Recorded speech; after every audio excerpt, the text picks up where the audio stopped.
दोस्तों नमस्कार। Preparation for board examination that is the vision of success video की श्रृंखला में आज हम एक और इम्पॉर्टेंट क्वेश्चंस लेके आए हैं और ये इम्पॉर्टेंट क्वेश्चन बोर्ड एग्जामिनेशन के लिए ही है। That is for board examination of class 10th mathematics. So dear, let us start the video and enjoy this also. But it is requested to all dear one that you will prepare this question very well. And if you see this video up to last, then I think that this question will be prepared for you very well. Okay dear, so let us start the Here is the question, that is basic proportionality theorem. Basic proportionality theorem, short में इसे BPT भी कहा जाता है। और दोस्तों ये जो बेसिक प्रोपोर्शनलिटी थ्योरम है ये दो तरीके से आपके एग्जाम में पूछी जाती है। पहला तो ये क्वेश्चन होगा state and prove basic proportionality theorem, और दूसरा क्या होगा कि आपको स्टेटमेंट ही दिया होगा और कहा जाएगा कि प्रूव इट। तो अगर आपको ये क्वेश्चन मिलता है state and prove basic proportionality theorem, then what to do? First of all you will write the heading statement and you will write the statement. The statement of the theorem is, if a line is drawn parallel to one of the side of a triangle to intersect the other two sides in distinct points, then the other two sides are divided in the same ratio.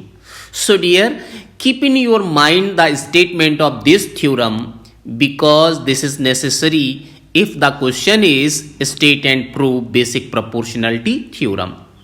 So dear, it is not hard to learn. It is clear that if a line is drawn parallel to one side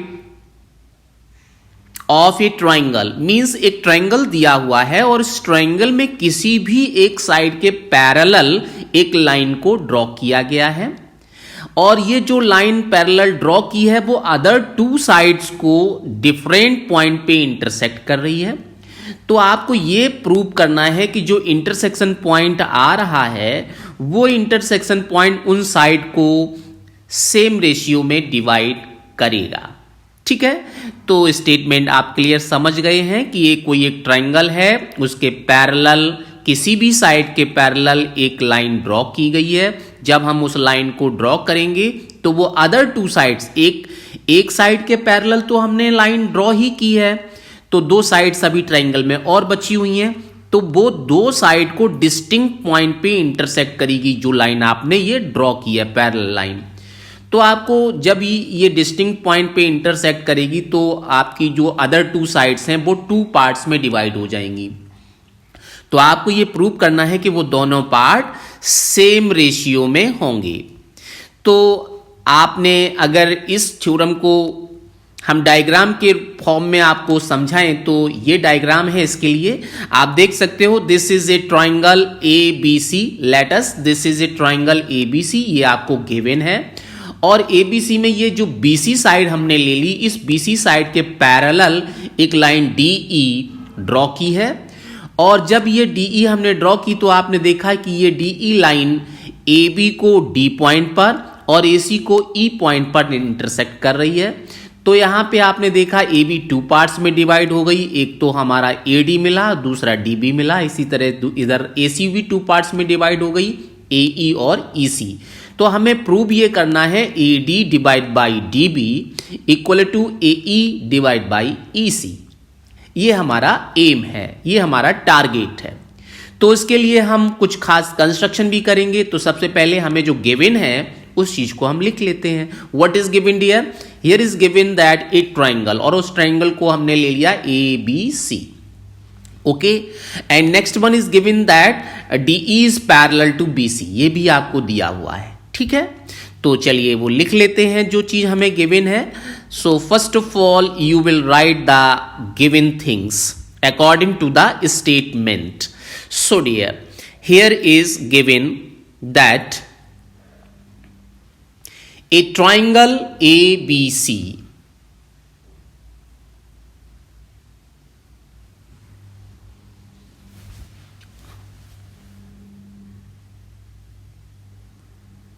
okay, and other thing is given that DE parallel to BC.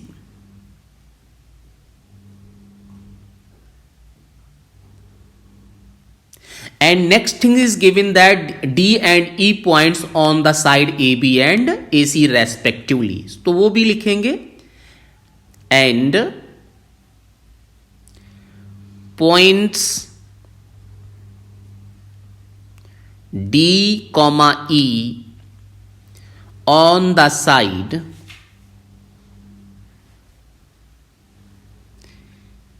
AB and AC. Okay, तो ये चीज भी दी हुई है. This is A B and A C respectively. Now what is the requirement? Prove क्या करना है? The ratio are equal. तो आप यहां पे प्रूव में लिखेंगे that is A D by D B equal to A ई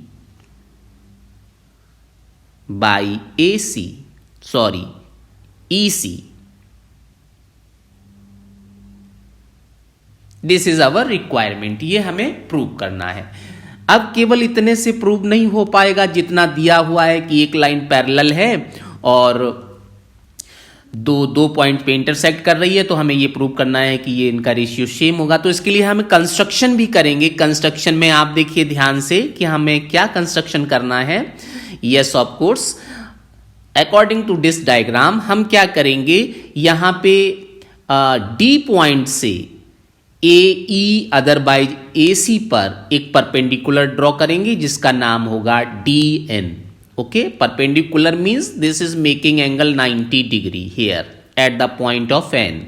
इसी तरह से हम जो AD साइड है या AB साइड है उस पर भी परपेंडिकुलर E से ड्रॉ करेंगे, तो ये इसका नाम होगा EM. तो हमने कौन सा परपेंडिकुलर ड्रॉ किया? DN परपेंडिकुलर टू AE और EM perpendicular to AD otherwise AB. ठीक है, तो हम यहाँ पे AC और AB ही लिखेंगे. EM perpendicular to AB and DN perpendicular to AC. After that और क्या करना है? We will join this point B to E and C to D. इसका क्या यूज है? आइए क्वेश्चन बाद में देखेंगे आगे. तो यहां पे हमने बी ई को ज्वाइन कर दिया और सी डी को ज्वाइन कर लिया. तो यही चीज हम यहां पे लिखने वाले हैं. पहला स्टेप में आप क्या लिखेंगे? EM perpendicular to AB and DN perpendicular to AC. तो चलिए वही लिखते हैं कंस्ट्रक्शन में. Yes of course dear, this is DN perpendicular to AC and EM. बहुत आसान थ्योरम है, आप ध्यान से समझते जाइए, आपको देखते ही देखते ये थ्योरम प्रिपेयर्ड हो जाएगी. EM perpendicular to AB. After that new things is join B to E and join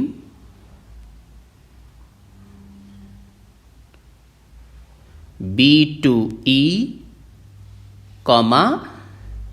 C to D. Okay, so this is the construction for requirement. After that let us start the proof of this question, this theorem. तो किस तरह से हम prove करेंगे? तो देखिए हमारा target हम बिल्कुल नहीं भूलेंगे. हमें क्या चाहिए यहाँ पे? AD upon DB. AD और DB चाहिए, मीन्स हमें AD और DB का रेशियो चाहिए. तो अब हम क्या करेंगे, इस तरह से ट्रायंगल का सिलेक्शन यहाँ पे करेंगे कि जिसमें AD आ रहा हो। तो देखिए यहाँ पे एक ट्रायंगल है जिसका नाम है ट्रायंगल ADE। हम इसी ट्रायंगल को ले लेते हैं, ठीक है।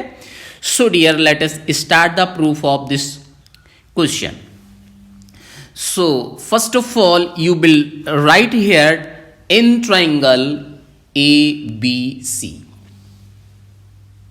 in triangle ADE.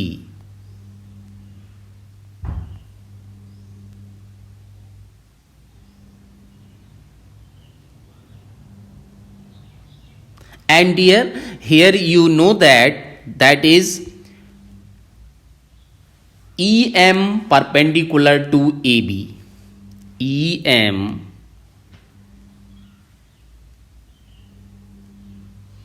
Perpendicular to AB। Perpendicular का मतलब है कि ये जो आपका EM है ये परपेंडिकुलर तो है ही, इसी को आप हाइट भी कह सकते हैं, perpendicular height, because this is making angle 90 degree at the point M। ये 90 डिग्री है तो ये परपेंडिकुलर हो गया, और परपेंडिकुलर हाइट भी कह सकते हैं। तो यहाँ पे देखेंगे कि हमने ट्रायंगल ADE लिया है। तो दोस्तों आप फॉर्मूला जानते हैं, area of any general triangle, that is area of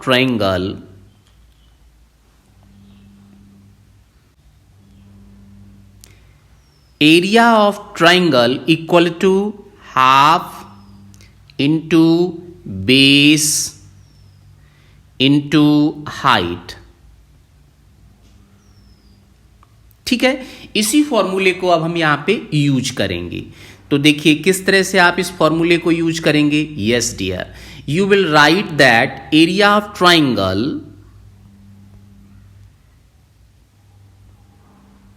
ADE। अगर आप ये फॉर्मूला जानते हैं तो यहां पे क्या लिखेंगे, हाफ, और यहां पे ट्रायंगल ADE में देखिए जरा, ADE ये बेस है और ये परपेंडिकुलर हाइट है, तो आप क्या लिख देंगे, AD into EM। Very good. तो आप यहां पे लिखेंगे इंटू AD इंटू EM, ये हाइट हो गई, ठीक है। इसके बाद फिर दोस्तों क्या करना है, अब हम दूसरा ट्रायंगल लेते हैं, एंड ट्रायंगल। चूंकि हमारा टारगेट क्या है, टारगेट है AD बाई DB। तो अब हम दूसरा ट्रायंगल लेंगे जिसमें DB आ रहा हो। तो DB किस ट्रायंगल में आ रहा है दोस्तों, देखिए यहां पे DBE अगर आप ट्रायंगल लेते हैं तो इसी ट्रायंगल में DBE आपको मिल रहा है, ठीक है। अब इस ट्रायंगल का एरिया आपको फाइंड करना है। तो दोस्तों आप ये बताइए कि हाफ बेस इंटू हाइट वाला फॉर्मूला यूज करेंगे तो बेस तो DB होगा, हाइट कौन सा होगा। इसके लिए आपको थोड़ा सा यहां पे याद दिला देते हैं कि मान लो ये ऑब्ट्यूज ट्रायंगल है और इस ट्रायंगल का एरिया आपसे कहा जाए कि हाफ बेस इंटू हाइट से ही फाइंड करना है। तो आप क्या करेंगे, इसके लिए आप यहाँ पे इस बेस को एक्सटेंड करेंगे और यहाँ से परपेंडिकुलर हाइट ड्रॉ करेंगे। तो ये आपकी हाइट हो जाएगी और बेस आपका ये हो जाएगा। तो आप फॉर्मूले से इस ट्रायंगल यहाँ पे कि ये जो ट्रायंगल है DBE, इस ट्रायंगल में आप इसको एक्सटेंड करेंगे तो ये EM आपको क्या मिलेगा, परपेंडिकुलर हाइट। तो इस ट्रायंगल के लिए भी परपेंडिकुलर हाइट क्या हो जाएगा, EM। तो चलिए अगर आप ये चीज समझ गए हैं तो DBE का एरिया भी फाइंड कर लेते हैं दोस्तों। तो हमने यहां पे लिखा area of, now area of triangle DBE equal to half into base, base दोस्तों क्या है, DB, और हाइट क्या रहेगा, EM ही रहेगा। अभी आपको बताया था इसके लिए हाइट EM ही होगा, ठीक है दोस्तों। आपने दोनों एरिया फाइंड कर लिए, लेकिन आप अपने टारगेट को बिल्कुल नहीं भूलेंगे। आपका टारगेट क्या है,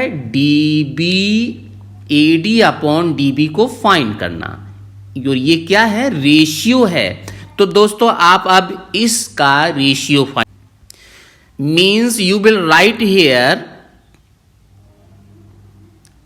now area of triangle ADE divide by area of triangle DBE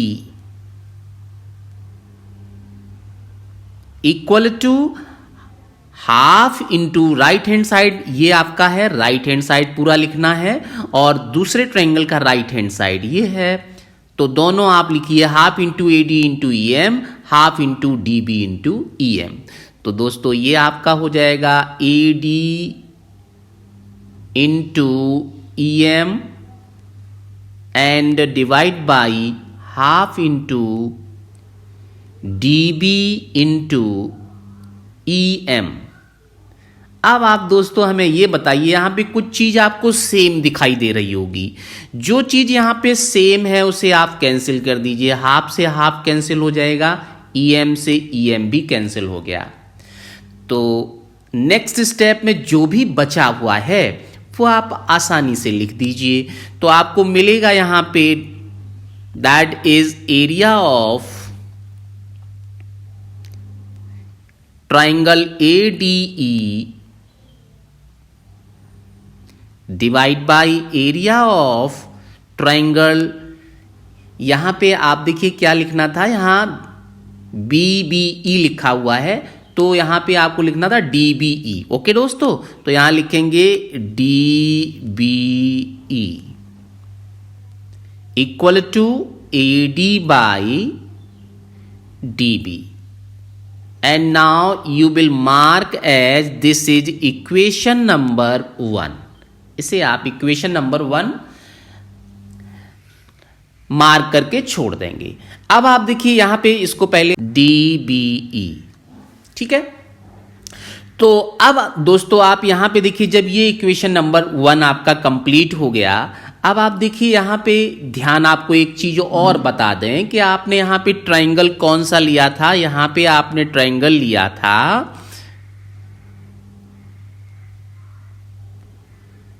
ADE और दूसरा ट्रायंगल आपने कौन सा लिया था, दूसरा ट्रायंगल आपका था DBE, ठीक है। तो यहां पे आपने लेफ्ट हैंड में ये दो ट्रायंगल का सिलेक्शन किया। अब हम क्या करते हैं, अब हम मूव करते हैं राइट हैंड। ये देखिए लेफ्ट हैंड में ये ट्रायंगल था जिसमें हमने ये साइड ली, तो ये लेफ्ट हैंड में साइड थी, और ये ट्रायंगल भी लिया, ये ट्रायंगल में ये साइड भी लेफ्ट हैंड में थी। अब हम मूव करेंगे राइट हैंड के लिए, तो फिर से अब हम यही ट्रायंगल लेंगे, लेकिन इस बार हम बेस AE को लेंगे, AE बेस होगा, और यहां पे EC बेस लेते हुए हम इस ट्रायंगल का सिलेक्शन करेंगे इन ट्रायंगल CDE। ओके, मेरी बात समझ में आ रही है।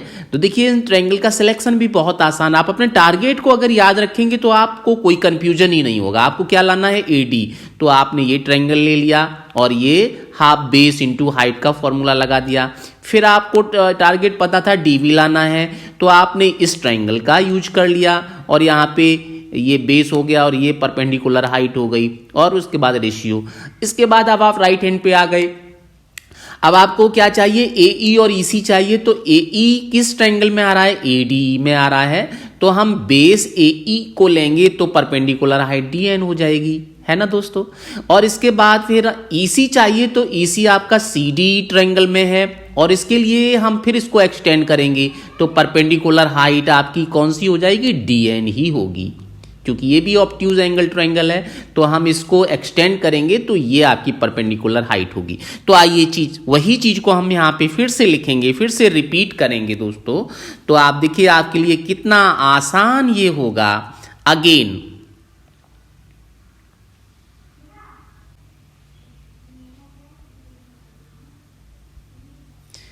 इन ट्रायंगल ADE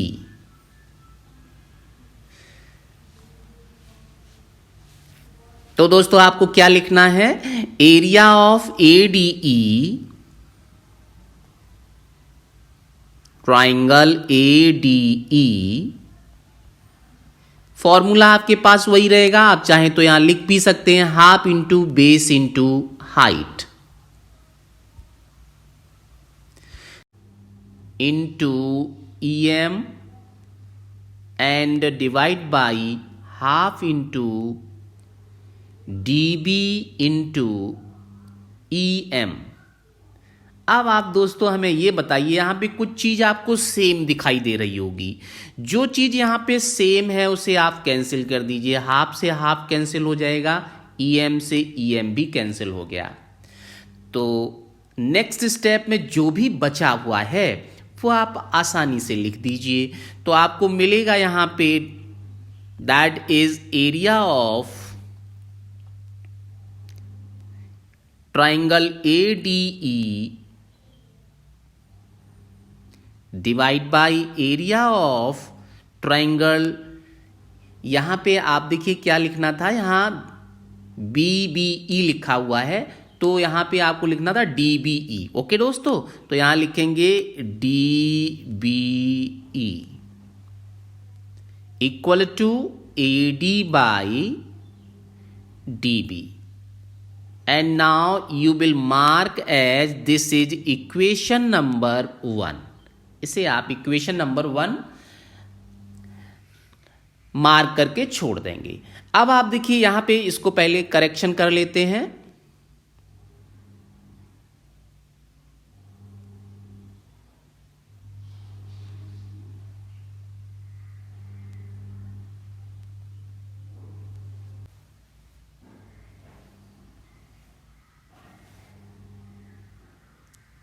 DBE, ठीक है। तो अब दोस्तों आप यहां पे देखिए, जब ये इक्वेशन नंबर 1 आपका कंप्लीट हो गया, अब आप देखिए यहां पे ध्यान आपको एक चीज और बता दें कि आपने यहां पे ट्रायंगल कौन सा लिया था। यहां पे आपने ट्रायंगल लिया था ADE, और दूसरा ट्रायंगल आपने कौन सा लिया था, दूसरा ट्रायंगल आपका था DBE, ठीक है। तो यहां पे आपने लेफ्ट हैंड में ये दो ट्रायंगल का सिलेक्शन किया। अब हम क्या करते हैं, अब हम मूव करते हैं राइट हैंड। ये देखिए लेफ्ट हैंड में ये ट्रायंगल था जिसमें हमने ये साइड ली, तो ये लेफ्ट हैंड में साइड थी, और ये ट्रायंगल भी लिया, ये ट्रायंगल में ये साइड भी लेफ्ट हैंड में थी। अब हम मूव करेंगे राइट हैंड के लिए, तो फिर से अब हम यही ट्रायंगल लेंगे, लेकिन इस बार हम बेस AE को लेंगे। AE बेस होगा, और यहां पे EC बेस लेते हुए हम इस ट्रायंगल का सिलेक्शन करेंगे इन ट्रायंगल CDE। ओके, मेरी बात समझ में आ रही है। तो देखिए इन ट्रायंगल का सिलेक्शन भी बहुत आसान, आप अपने टारगेट को अगर याद रखेंगे तो आपको कोई कंफ्यूजन ही नहीं होगा। आपको क्या लाना है, AD, तो आपने ये ट्रायंगल ले लिया और ये हाफ बेस इंटू हाइट का फॉर्मूला लगा दिया। फिर आपको टारगेट पता था DB लाना है, तो आपने इस ट्रायंगल का यूज कर लिया, और यहाँ पे ये बेस हो गया और ये परपेंडिकुलर हाइट हो गई, और उसके बाद रेशियो। इसके बाद अब आप राइट हैंड पे आ गए। अब आपको क्या चाहिए, AE और EC चाहिए। तो AE किस ट्रायंगल में आ रहा है, ADE में आ रहा है, तो हम बेस AE को लेंगे तो परपेंडिकुलर हाइट DN हो जाएगी, है ना दोस्तों। और इसके बाद फिर EC चाहिए, तो EC आपका CDE ट्रायंगल में है, और इसके लिए हम फिर इसको एक्सटेंड करेंगे, तो परपेंडिकुलर हाइट आपकी कौन सी हो जाएगी, DN ही होगी, क्योंकि ये भी ऑब्ट्यूज एंगल ट्रायंगल है। तो हम इसको एक्सटेंड करेंगे तो ये आपकी परपेंडिकुलर हाइट होगी। तो आइए वही चीज को हम यहाँ पे फिर से लिखेंगे, फिर से रिपीट करेंगे दोस्तों। तो आप देखिए आपके लिए कितना आसान ये होगा। अगेन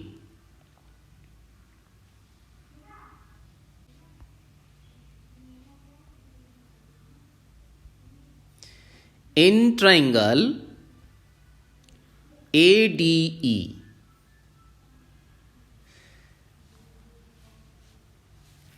तो दोस्तों आपको क्या लिखना है, area of ADE triangle ADE, formula आपके पास वही रहेगा, आप चाहें तो यहां लिख भी सकते हैं half into base into height तो हाफ बेस इसके लिए क्या हो जाएगा दोस्तों, आप यहां पे डायग्राम देख सकते हैं।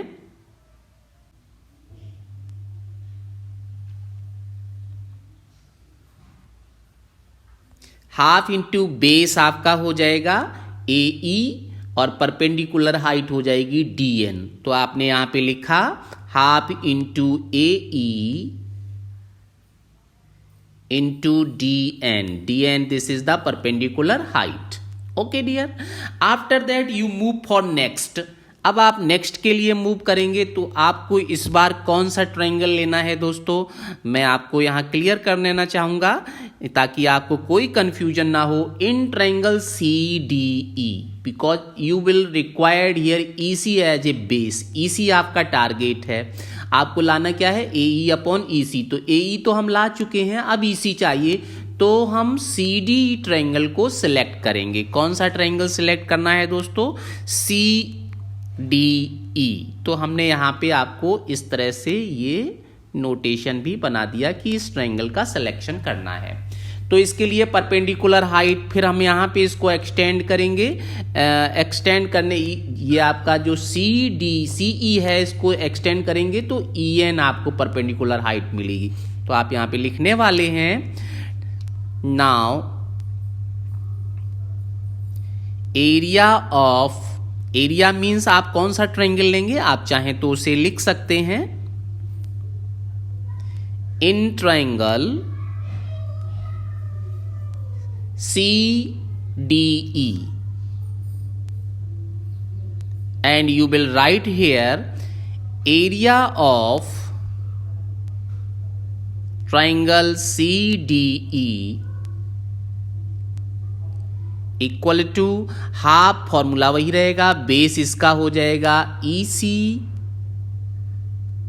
और हाइट हो जाएगी DN। ओके दोस्तों, DN, this is the height.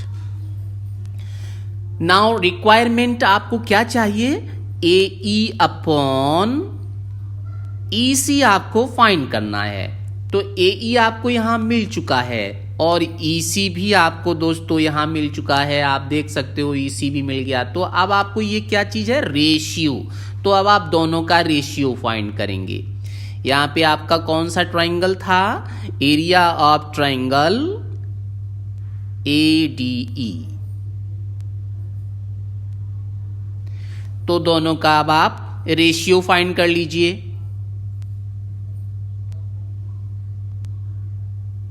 Yes dear, therefore ratio of the both triangle, you will write here area of triangle ADE divide by area of triangle CDE is equal to half base, ये आप यहां पे लिखेंगे AE into DN divide by, अब आप ये चीज लिखेंगे half into EC into DN। Again dear you will observe here something is same. तो जो चीज आपको सेम दिख रही है उसे आप कैंसिल कर दीजिए। This half and half is cancel, DN and DN is cancel out. Therefore you will get here the ratio of two areas of two triangle means you will get here that is area of triangle ADE and divide by area of triangle CDE equal to remaining things यहां पे क्या क्या है, AE upon EC। Okay dear, let us you will mark as this is the equation number 2। ये दो equation find करना आपके लिए बहुत आसान होगा। अब आपको क्या करना है, नेक्स्ट स्टेप में आप क्या करेंगे दोस्तों, आप यहां पे एक चीज को ध्यान से देखिएगा। in these two triangles, that is triangle BDE, ठीक है ना। और दूसरा ट्रायंगल कौन सा है, ये ट्रायंगल है आपका CDE। जब आप BDE ले रहे हैं तो इस लाइन को ध्यान से देखिए, BDE, और फिर आप ये CDE ले रहे हैं तो DE आपकी कॉमन लाइन है दोनों ट्रायंगल में, ठीक है। कॉमन लाइन का मतलब इसी लाइन पर दोनों ट्रायंगल बने हुए हैं, एक ये ट्रायंगल बना हुआ है और दूसरा ट्रायंगल ये है। तो इसको हम ले लेते हैं बेस, एक ही बेस पर दो ट्रायंगल हैं और ये आपको पहले से ही पता है कि ये दोनों लाइन पैरेलल हैं। It is given BC parallel to DE। तो आप एक स्टेटमेंट जानते हैं, if two triangles are on the same base and between the same parallels then their areas are equal। तो ये स्टेटमेंट आपको यहां पे लिखना है दोस्तों। since triangle BDE and triangle CBE on the same base, base का नाम क्या है दोस्तों, base is DE, on the same base DE and between the same parallel,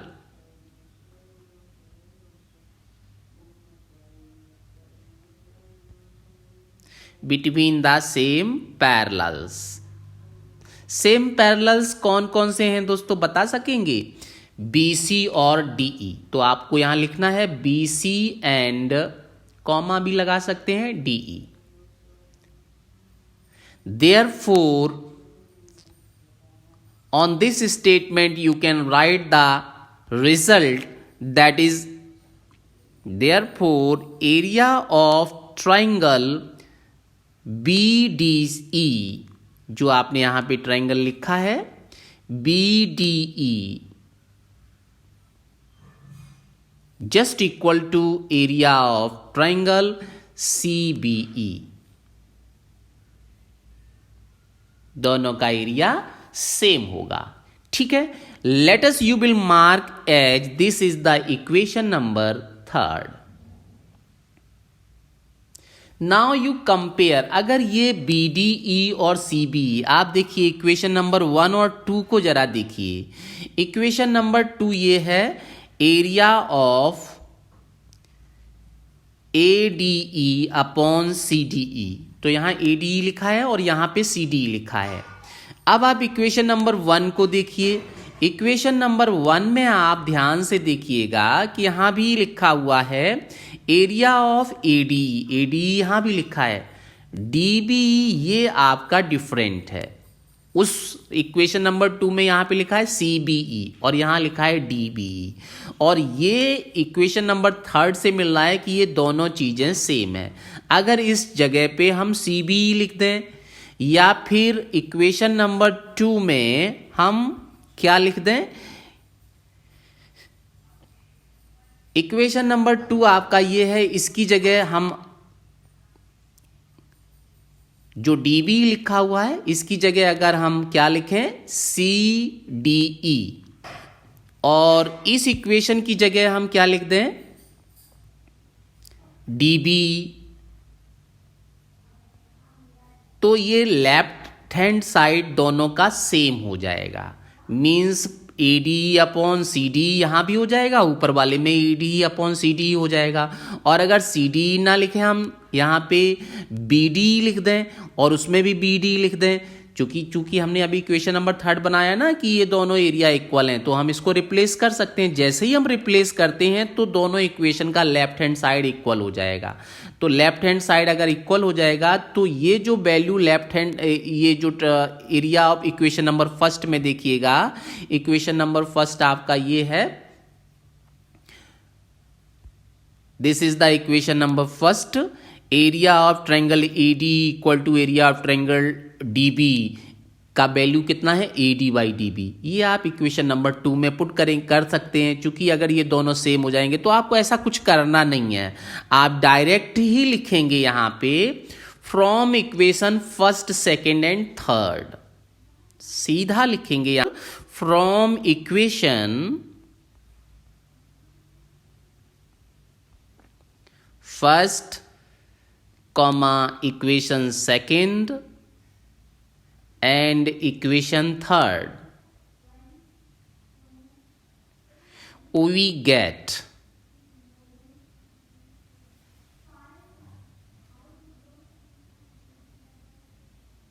what you will get, that is AD/dB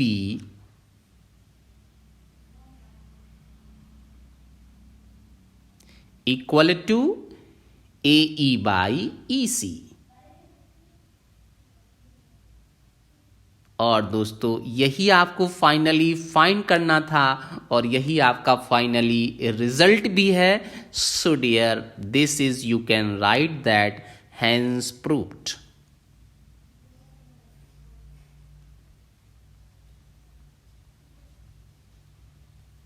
okay dear, so this is the basic proportionality theorem, but some deduction is here for this theorem जो आप direct अपने question में use करेंगे।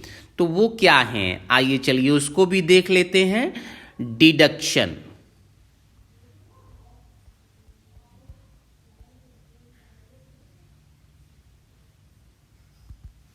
So dear, आप इस theorem को ऐसे भी यूज कर सकते हैं। सबसे पहले आपने ये साइड ले ली, यहां पे ध्यान दीजिए, this side upon this side, ये अभी आपने प्रूव भी किया है, दैट इज AD/dB।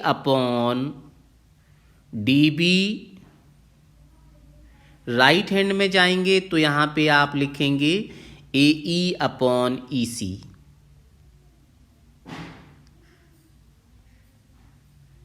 क्या है दोस्तों, यहाँ पे जब क्वेश्चन ये दिया जाता है तो आप देखेंगे ये AE/EC ये 2 पार्ट्स में था, ये आपने लिख लिया। तो इसमें जो 4 पार्ट्स हैं, 3 पार्ट्स आपके एग्जामिनेशन में वैल्यू दी गई होती है। यहाँ पे AD का वैल्यू 3 सेंटीमीटर है, DB का वैल्यू 2 सेंटीमीटर है, AE का वैल्यू 4 सेंटीमीटर है, EC का वैल्यू आपको फाइंड करना, तो आप डायरेक्ट इस फॉर्मूले को यूज करेंगे। इसके बाद में अगर मान लीजिए ये क्वेश्चन ऐसे नहीं दिया जाता है तो आप इस थ्योरम को इस तरह से भी यूज कर सकते हैं। आप ये होल साइड लेंगे AB। ये कैसे हो जाता है, इसमें हम क्या करते हैं, जो आपका अभी अभी आपने प्रूव किया है, let us this is you can write AD/dB equal to AE/EC। यहां +1 हमने ऐड कर लिया, दोनों तरफ +1 करेंगे, एलसीएम ले लेंगे तो क्या आ जाएगा दोस्तों, ये हो जाएगा AD+dB upon DB equal to right hand में AE+EC अपॉन EC। तो आप डायग्राम में यहां देख सकते हो AD+dB, AD और DB को दोनों को प्लस करेंगे तो क्या बन जाएगा AB। इसी तरह AE और EC को प्लस करेंगे तो क्या बन जाएगा पूरा AC। तो आप यहां पे इसे लिख सकते हैं, that is in the new form equal to AB/dB equal to AC/EC। तो ये आपका बीपीटी थ्योरम इस फॉर्म में भी यूज किया जाता है। तीसरा आपका ये है दोस्तों, थर्ड वन, आपने अभी अभी ये प्रूव किया था, that is AD/dB equal to AE/EC। हमने इसको रिवर्स क्रम में लिख दिया। हमने यहां पे लिखा DB को न्यूमरेटर में लिख दिया और AD को डिनोमिनेटर में लिख दिया, इक्वल टू यहां भी EC को न्यूमरेटर में लिख दिया और AE को डिनोमिनेटर में लिख दिया।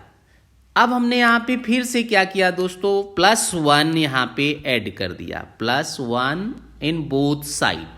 After taking the LCM, this is you will get dB plus AD divide by AD and equal to EC plus AE and divide by AE.